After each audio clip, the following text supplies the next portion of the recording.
Hey guys, in today's video, I'm going to show you how to change the email address on your ChatGPT account.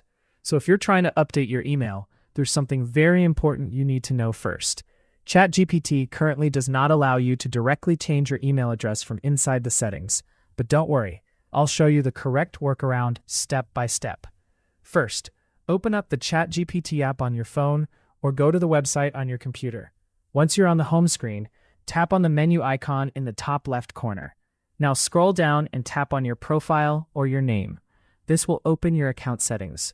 Here you might see your email listed, but if you tap on it, you'll notice that there is no option to edit or change it. So what can you do instead?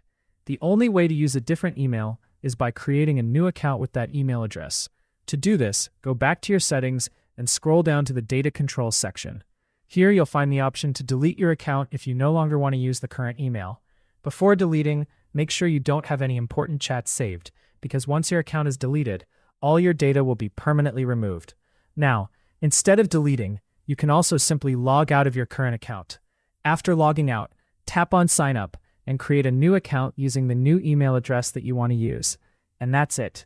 That's currently the only way to switch your email on ChatGPT. If this video helped you, don't forget to like, subscribe, and check the description for more useful tools and apps. Thanks for watching, and I'll see you in the next one.